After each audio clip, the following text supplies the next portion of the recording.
बच्चों, संस्कार पब्लिक उच्च माध्यमिक विद्यालय की ऑनलाइन क्लास में आपका स्वागत है, हार्दिक अभिनंदन है। बेटा, अपनी जो प्रश्नावली चल रही है केंद्रीय प्रवृत्ति के माप, और आप लोगों ने अभी तक इसके 5 भाग पढ़ चुके हो। उन 5 भागों में एक तो आपने पढ़ा है समांतर माध्य। समांतर माध्य है वो भी 3 प्रकार से निकाला जाता है। नंबर 1 प्रत्यक्ष विधि। अगर प्रश्न के अंदर किसी भी विधि का नाम नहीं देता है तो हम बेटा कौन सी विधि काम में लेंगे? प्रत्यक्ष विधि काम में लेंगे। नंबर 2 कल्पित माध्य विधि, और नंबर 3 पद विचलन विधि, जिसका दूसरा नाम है पद विचलन विधि। ये अपना पहला टॉपिक कंप्लीट हो चुका है। सेकंड टॉपिक है माध्यक, या जिसका दूसरा नाम होता है माध्यिका, और इसमें 3 सारणी के बारे में अपने चर्चा की थी। नंबर 1 व्यक्तिगत सारणी, नंबर 2 बारंबारता बंटन सारणी, नंबर 3 समूहित सारणी अर्थात वर्गीकृत सारणी। तो माध्यक का पहली सारणी से संबंधित अपना क्वेश्चन कंप्लीट हो गया, और वो कौन सी सारणी थी बेटा? व्यक्तिगत सारणी। आज हम दूसरी सारणी ले रहे हैं, और दूसरी सारणी कौन सी है बेटा?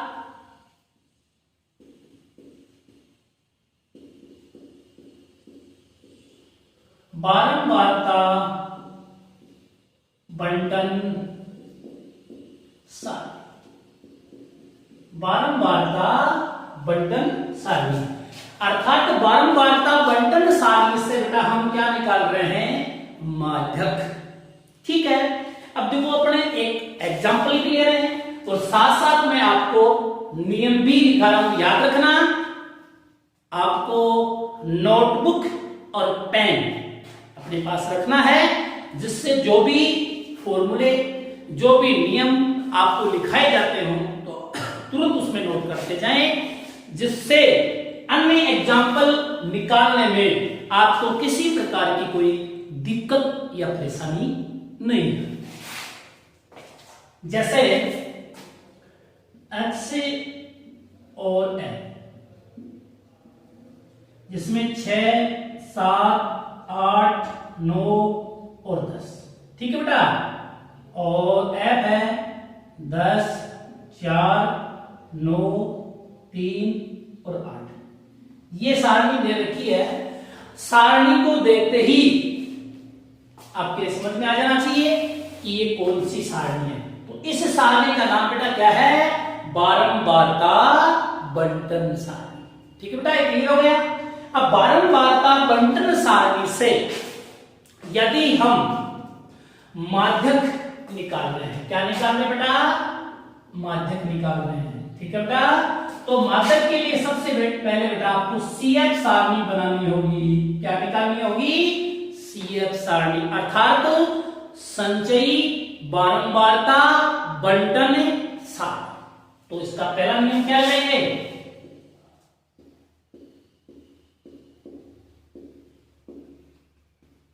सर्वप्रथम संचयी बारंबारता, क्वेश्चन में क्या लिख देंगे? CF सारणी बनानी होगी। ठीक है बेटा, पहला पॉइंट क्लियर। अब CF सारणी कैसे बनती है, ध्यान से समझना। पहला जो बारंबारता जो पहली है उसको ऐसा कैसा लिख देना। अब क्या करेंगे? पहली बारंबारता में दूसरी बारंबारता को जोड़ देना, तो बेटा कितने हो गए? 14। ठीक है बेटा, अब दोनों बारंबारता के योग में तीसरी बारंबारता जोड़ देंगे, तो 14 और 9 23। देखना 10 हो गए, 10 में 4 जोड़ दो 14। अब 10 और 4 14 और 9 23। ठीक है, अब 23 में आप कितना जोड़ेंगे बेटा? 3, तो कितना होगा? 26। ठीक है बेटा, और अब 26 में कितने जोड़ देंगे 8, तो बेटा कितने हो जाएंगे 34। देखो चेक कर लेते हैं 10 और 4 14, 10 और 4 14 9 23, 10 और 4 14 9 23 और 3 26, 10 और 4 14 9 23 3 26 और 8 34। तो इससे क्या है कि आपकी कहीं भी कोई गलती नहीं होगी। अगर गलती होगी तो बेटा वो पकड़ में आ जाएगी। ठीक है बेटा, तो इस प्रकार से आप ऐसे नियम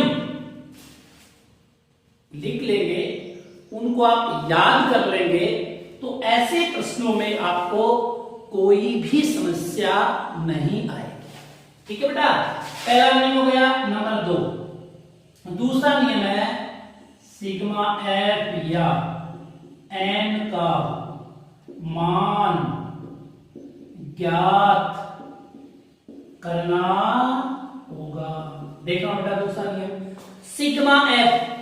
सिग्मा का अर्थ आप इससे पहले पढ़ चुके हो। सिग्मा का अर्थ होता है बेटा योग, ठीक है।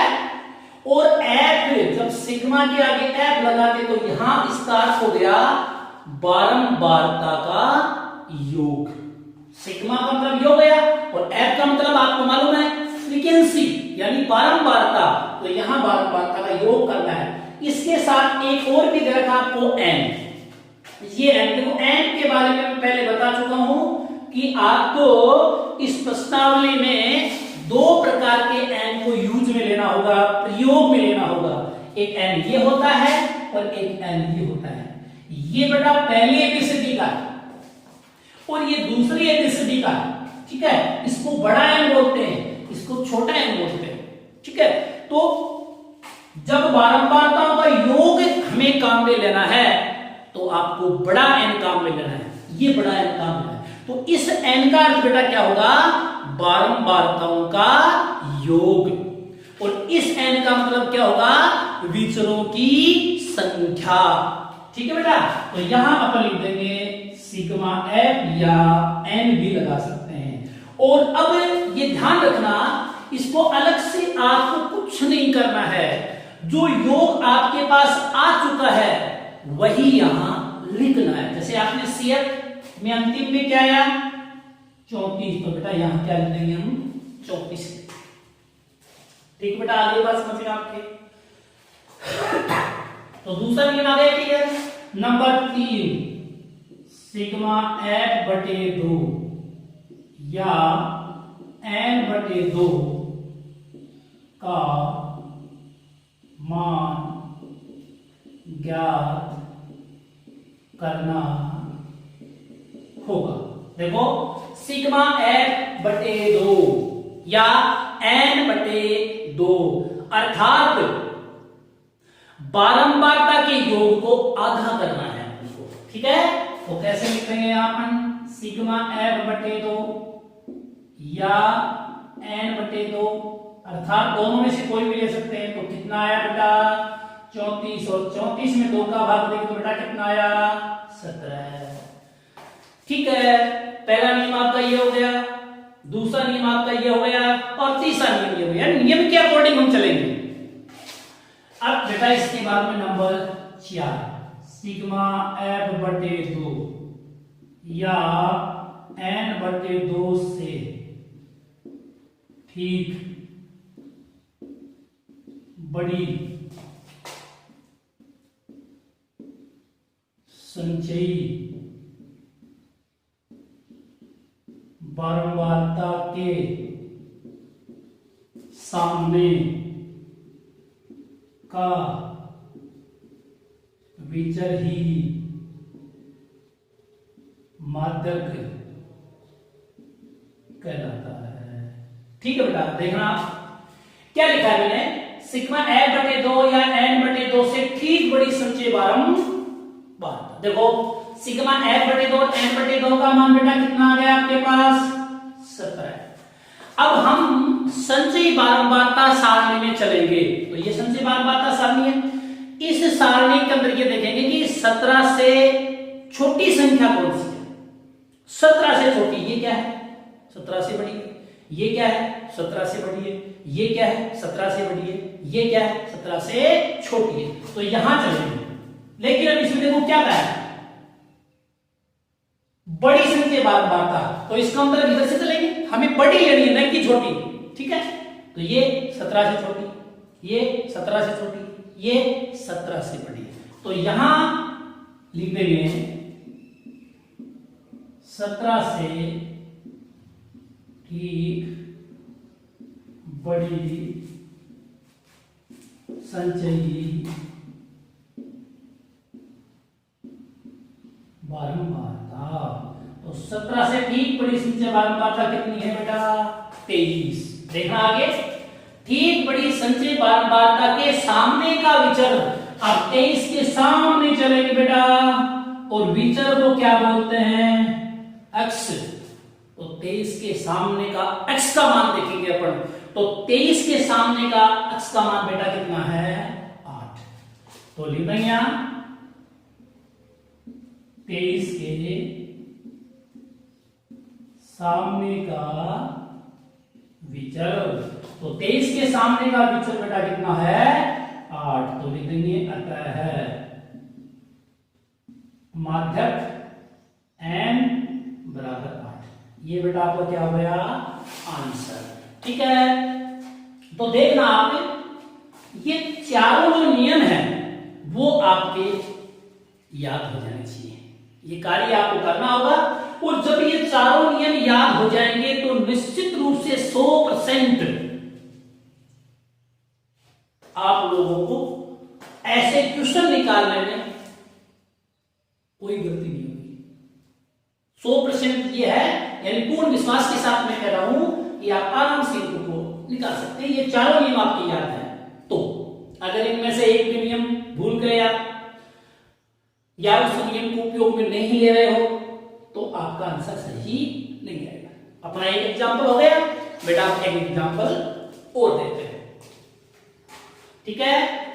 नियम में रख लेता हूं, अपन एग्जांपल लेते हैं और उस तरीके से इसको निकालते हैं। देखना कोई भी ले सकते, लेकिन लेना कौन सा है, हमें बारंबारता बंटन सारणी का उदाहरण लेना है अपन को, ठीक है।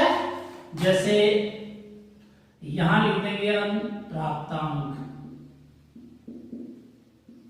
यहां लिख देंगे छात्रों की संख्या, छात्रों की संख्या। प्राप्तांक में दे दिया जैसे आपको 10, 15, 20, 25 और 30, और छात्रों की संख्या में दे दिया आपको 6, 9, 10, 4 और 18। अब देखो आपने सारणी में x और f के बारे में देखा होगा, और यहां आपको इस उदाहरण के अंदर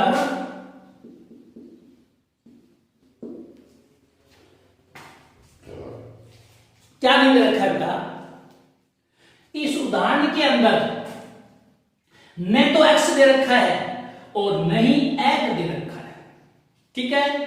तो आपको इसमें घबराने की कोई आवश्यकता नहीं है। x और f को पहचानने का तरीका मैं आपको पहले बता चुका हूं, आप भूल भी गए तो मैं दोबारा आपको बताता हूं कि x कौन सा होता है और f कौन सा होता है। जिसका क्रम निश्चित है, निश्चित का मतलब या तो वो आरोही क्रम में होगा या वो अवरोही क्रम में होगा, अर्थात या तो वो बढ़ते क्रम में होगा या वो घटते क्रम में होगा, तो वो निश्चित रूप से x कहलाएगा। x का मतलब देखना है आप 10, 10 से बड़ी, फिर बड़ी, फिर बड़ी, फिर बड़ी, तो इसका मतलब ये तो क्या आ गया बेटा x। f का ध्यान रखना, f का कोई निश्चित क्रम नहीं होता है, कुछ बारंबारता छोटी भी हो सकती है, कुछ बड़ी भी हो सकती है। ध्यान से लेना, 6 से बड़ा 9, 9 से बड़ा 10, 10 से छोटा 4, फिर बड़ा 18। तो यहाँ का क्रम निश्चित नहीं है, कभी आरोही कभी अवरोही, कभी बढ़ते क्रम में कभी घटते क्रम में, इसलिए बेटा इसको क्या करेंगे हम। हो गए बेटा, दोनों पॉइंट क्लियर हो गए आपके। अब देखिए इसके बाद में हम पहला नियम लेंगे, सर्वप्रथम संचयी बारंबारता CF सारणी बनानी होगी। तो क्या लिख देंगे यहां बेटा, CF लिख देंगे। ठीक है, CF का तरीका मैं बता चुका हूं। पहली बारंबारता ऐसी लिख दो, पहली बारंबारता में दूसरी बारंबारता जोड़ दो, 9 6 15, फिर 15 में 10 जोड़ दो 25, फिर 25 में बेटा 4 जोड़ दो 29, 29 में बेटा 18 जोड़ दो 47। चेक कर लेते हैं अपन दोबारा। 6 6 9 15, 6 9 15 10 25, 6 9 15 10 25 4 29, 6 9 15 10 25 4 29 और 18 47। क्लियर हो गया? ये आपका पहला पॉइंट क्लियर हो गया। अब हम दूसरे पॉइंट पे आते हैं और दूसरे पॉइंट में बेटा सिग्मा एफ और एन का मान निकालना है, अर्थात बारंबारताओं का योग ज्ञात करना है जो ऑलरेडी पहले से निकाला हुआ है। कितना बेटा? 47। तो यहां लिख देंगे सिग्मा एफ या एन 47। ठीक है, सिग्मा एफ और एन का सेम है, एक ही बात है। सिग्मा एफ का अर्थ भी बारंबारता का योग होता है और बड़ा एन जो है उसका अर्थ भी बारंबारता का योग ही होता है। ठीक है बेटा, ये दूसरा पॉइंट क्लियर हो गया। तीसरा पॉइंट हमारा होता है सिग्मा एफ बटे 2 या एन बटे 2। कितना है बेटा? 47। 47 में 2 का भाग देंगे, 2 दूनी 4, 2 3 6, यानी आपके पास आ गए 23.5। अगला नियम लेंगे सिग्मा एफ बटे 2 या एन बटे 2 से ठीक बड़ी संचयी बारंबारता। तो यहां बेटा लिख देंगे 23.5 से ठीक बड़ी संचयी बारंबारता।